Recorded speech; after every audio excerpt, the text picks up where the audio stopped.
Hey, good afternoon, everybody.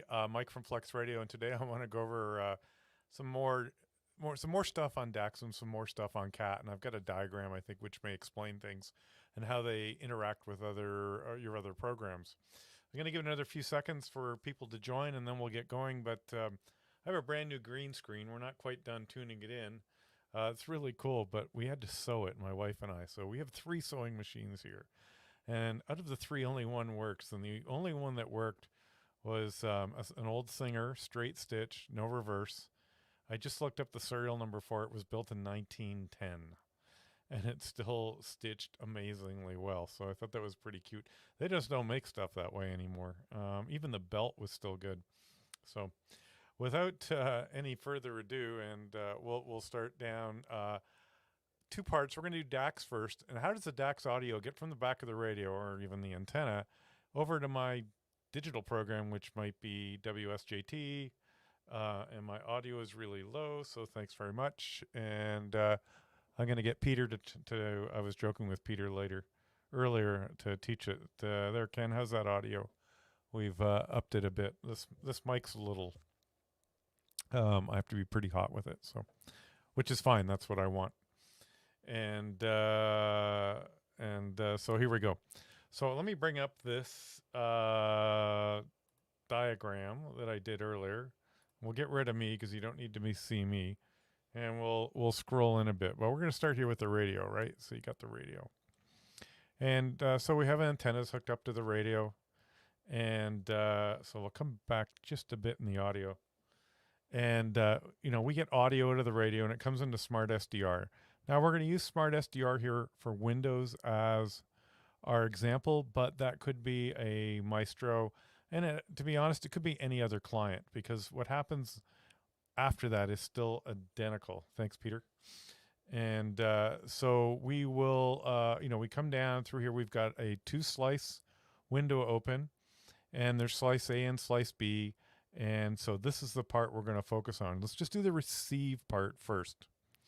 And so we come into slice A, and we have to tell slice A where to send the audio. So this could be CW if you're using a CW decoder.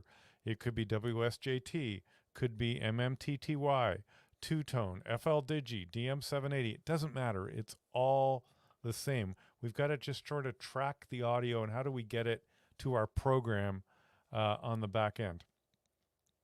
So in the flag here, which I've zoomed in on, if you pop it open and you hit the DAX layer here, and you pop it open, you'll see this channel 1.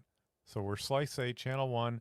Doesn't have to be that way, but let's just keep it that way because it makes it really easy to understand. And then because we happen to have 2 slices, just for your notes, notice I have slice B open here, and it's open on channel 2. So we're going to focus on slice A, channel 1.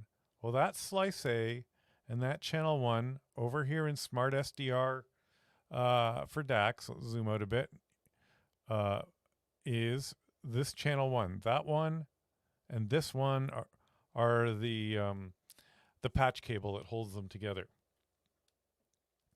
So, and it needs to be blue, meaning it's turned on. And you can actually hover your mouse over that and you'll get some information about it. So we've got the audio coming in at slice A, channel 1, across into Smart SDR, DAX, channel 1. Got it so far? And by the way, this DAX doesn't have to run on the same computer because we're using a network. Most of the time it does, but say you wanted to run on a different computer, you could, and you would just have to start Smart SDR DAX control panel. One of the key thing, if you're running multiflex or you want to check if there's nothing loaded up here, I'm making hand signals you can't see, but if there's no information back here, see this station part? It's a drop down. Make sure the station matches the station. I should have blown that screen up here in the bottom. It'll have a station name.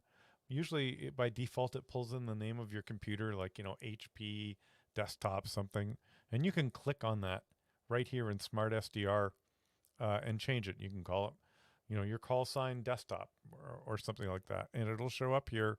And this means that this DAX control panel is going to communicate and get information from Smart SDR, this active session of Smart SDR, the sort of the, the big picture that's going to pull it in from there. Got it? Cool. We're halfway there. It's actually pretty simple, but you do have to have this clicked in this blue. And then when you're receiving, you'll get a bar graph going up and down here. Great. We've got musical data, FT8 tones, RTTY tones, or whatever, coming inbound. Got that so far? You guys can answer me in the chat and let me know. But I hope that part makes sense. Yeah, David, it's a lot better than a bunch of cables because there's no RFI issues, intermittent cables, you're not wiggling cables, etc. So there's what most of us would use. A little bit of advanced stuff now. The next step, if you ran a second slice and maybe you wanted to run another program, another copy of WSJT, FLDigi, something else, you might spin up a second slice, maybe on the same band or different. Today, by the way, I was using 2 copies of WSJT on 2 meters, and I had one on FT8 and 2 meters and one on Q65. And what's Q65? Yeah, not another weak, incredibly weak signal digital mode. You can go look that up on Joe Taylor's website. Perfect. Got it so far?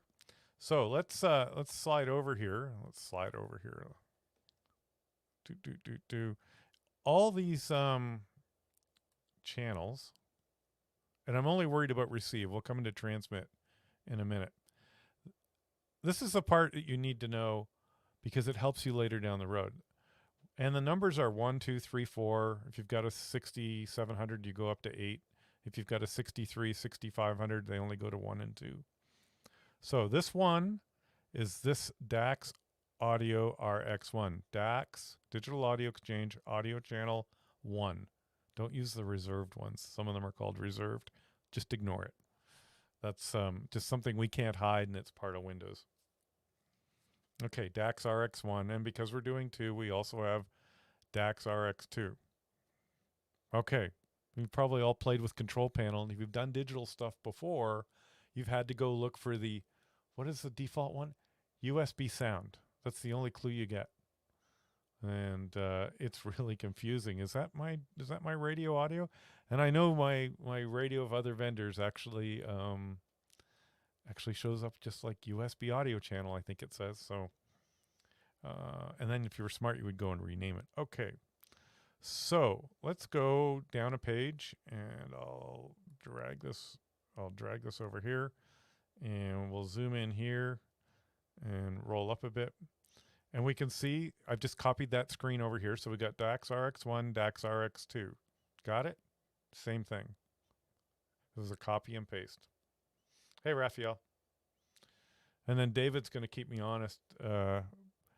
Here's where it gets super simple. I'm going to slide over. Look at that. My mouse actually worked. And show you some examples. We're just dealing with one channel. If we're running WSJTX in the settings under audio, the input, that's the input into the program, look at that, DAX Audio RX1. You're done. We can now receive audio.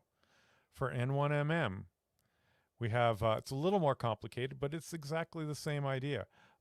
We actually don't receive data from it, but so we'll skip over N1MM in a minute because we only use it to send data for voice keyers and such.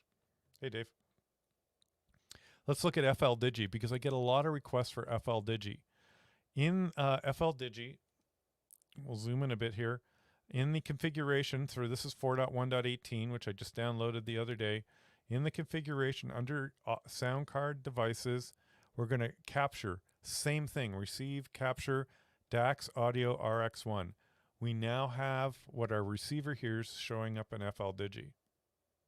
Okay. Makes sense. At least it does to me. We zoom out a bit and we slide over here.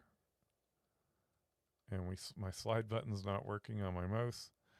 We roll up here to DM780 for you Ham Radio Deluxe people. Same thing. Input or receive. They're a little more wordy. DAX Audio RX1. And by the way, you could run all these programs at the same time if you wanted to. And AC log, much like N1MM, we don't actually receive audio data, so we'll come back to that. And then pick another program, and it's still the same thing. You want to look for every digital program needs to receive audio from the radio, and you just want to go into the settings, into the audio settings or the sound card settings, and at that point in time, you're going to pick RX1. We're just going to be simple, worry about one receiver. If you were going to use a second copy or a different program or use a different slice, then we use RX2. Arnie, please don't be confused, but this might make sense. Just remember one slice DAX RX1. And you had to do that before in any other radio too. So let's look at the transmit world. And we'll focus here on N1MM. When we use N1MM in a contest or even write log, and I didn't have write log installed, but the idea is 100% the same. We need to send that audio back to the radio. So now we're going to go backwards. And in N1MM, we call that a playback. We're playing a message from N1MM back to the radio. We have the DAX Audio TX. There's only one of these. And every program is going to use the same channel, and that's okay. There's no conflict. And we're going to send the audio from the N1MM program back out to the radio using Audio TX. Look at this. Same thing in WSJT. We've got output DAX Audio TX, FL Digi. They call that playback. DAX Audio TX. Same thing. AC log, if you're using their voice keyer and you happen to be contesting with AC log, DAX Audio TX. And here it is in DM780, DAX Audio TX. So let's follow it backwards a bit. And we'll look here in the Windows sound. This is just for reference, but it is a sound card, just like every other sound card in Windows. DAX Audio TX. We roll over here to the DAX control panel, please. And that gets mapped to TX stream. Transmit stream for the radio. We're going backwards. We need to make sure this is blue, because just a switch. And that goes right into here. We need to make sure that is on when we're sending. And then we're done. And now, we have to get to the radio and transmit. So we'll do that in a minute. But now we can receive transmit audio, and now we can transmit. Now we can receive digital audio. Now we can transmit digital or voice audio if we were, say, using a voice keyer. You could actually make this work right now if you were in WSJT and you said, okay, call CQ, and not even hook up a transmit line, but reached over and hit the MOX button on the radio and put the radio manually into transmit. And this blue button was on and this blue button was on. We would see the audio level here go up, and we should have RF out. And you want to keep an eye on the audio level here. Don't get it higher than about -5. And you're good to go.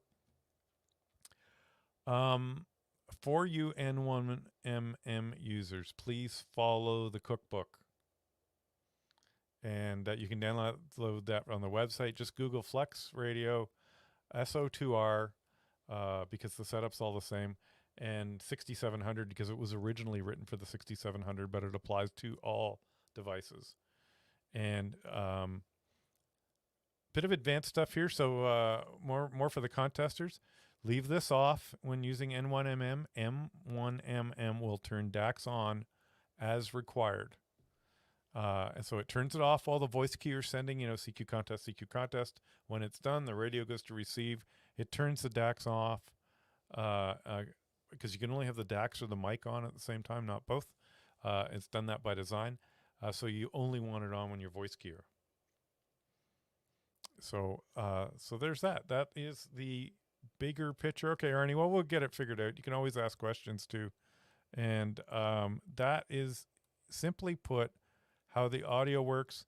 Yeah, it gets a little bit, I guess, challenging because you have to remember to check, to turn it on, to check these buttons as well. But always have this up and running, your audio control console.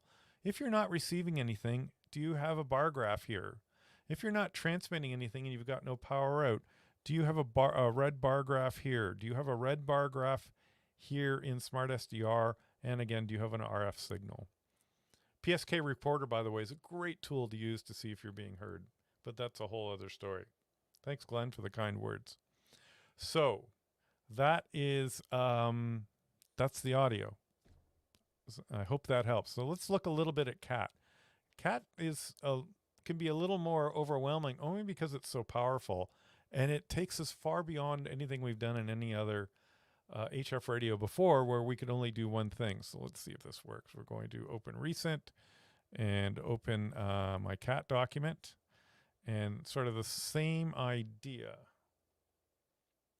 We got the radio, got Smart SDR, we got 2 slices. Now, and then we've got Smart SDR CAT. I've set it up here using, we're just going to focus on using RS-232 or CAT or serial ports. If I use any of those names, they all mean the same thing.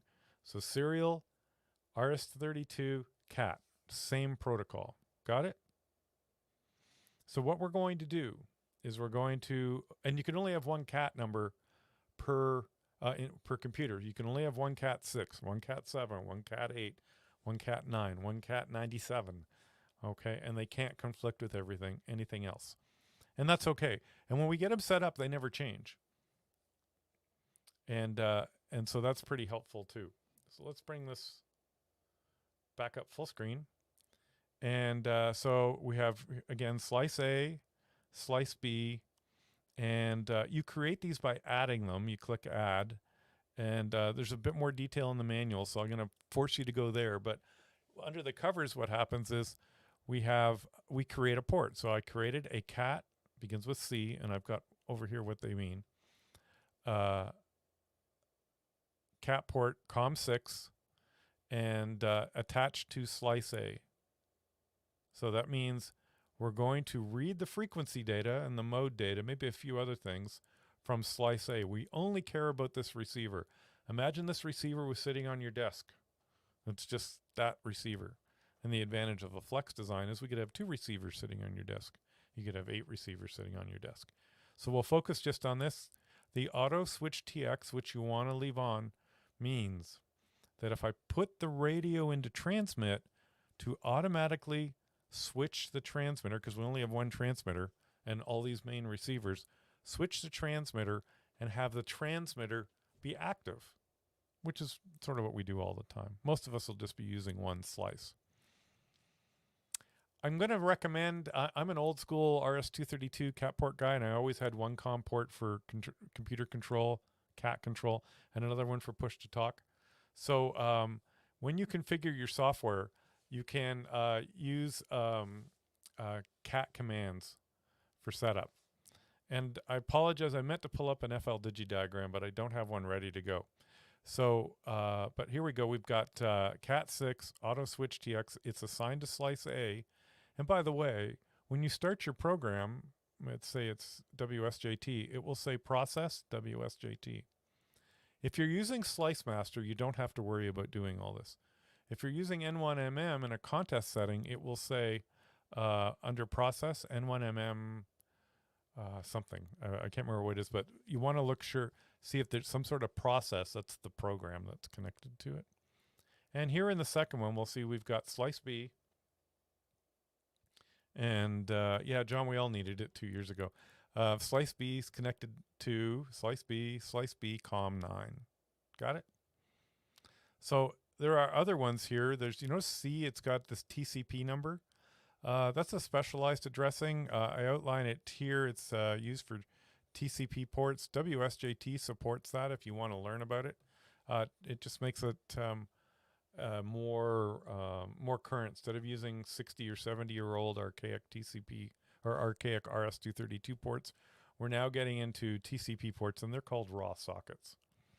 Not anything to really worry about. I actually tend to use them a lot because I understand them, but if you don't worry about it.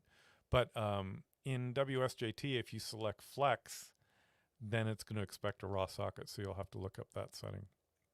We also emulate a WinKeyer COM11. So if you had DM780, what else supports wing keys? N1MM for sure, right log, etc. Then your wing key is going to be addressed with COM11, and you should only need to make one because you only have one transmitter. We have the N here is used only by N1MM, and that's to get DX cluster spots on your pan adapter. And I don't have it here, but we have one called OTRSP, which is again used for SO2R contesting, and that allows it to N1MM and I guess right log and some other contesting programs to correctly switch the audio around if you're running two active and unique receivers. So the only example I have here is if we look here, we have I copied the screen over, but we're worried about COM6, auto switch TX. And here in WSJT, because it's our most popular one, it's going to be serial port COM6. Baud rate really doesn't matter. I just leave them at 4800. I emulate a TS2000 or a TS480 because we support the entire command set from Kenwood. And so from WSJT's perspective, we're just a Kenwood TS2000. And you could be using, I don't know, SAP PC32. Just tell it's a TS2000. Same thing for FL Digi. When you set it up, I don't think I used HamLib. Maybe at the end of here we'll pause for a minute. I'll bring up my FL Digi menu. And we're going to just leave everything else the same. I did a test CAT and I got a green light. Push to talk method. If your program supports a CAT-based push-to-talk method, and what this means is the program sends a CAT command to the radio and says, hey, go into transmit. And then it does its stuff. It calls CQ or answers whatever you're doing, and then it sends, okay, we're done, take it out of transmit. It does that by CAT control. The older school, we used to use a DTR, calls for data terminal ready, or request to send. These are old school RS-232 levels that used to use on the actual 9-pin connector on the back or the 25-pin connector, and they were levels that would go up and down normally to your modem, if you remember dial-up days, and would say, hey, stop sending data or I'm not ready to get data. And we would use one of those up or down levels to put the radio in and out of transmit. It does make your life just a bit easier if you just say CAT here. So I've got some notes here on that. And that's how we do it. So in any other program like DM780 or whatever, we would just call it a Kenwood TS2000 and set it up like that and follow the manufacturer or the author's instruction. The author's instructions on how to get the RS-232 stuff up and running. So that's what I have right now, and I hope that's helpful to you guys. I apologize for the back end, but it's there always. You can always email me at my call sign, va3mw@flexradio.com. If you have any questions, and I'll be glad to help you out. And that's a bit more about DAX and CAT. And there's another in-depth one as well on the YouTube channel. And guys, have a great day. 73.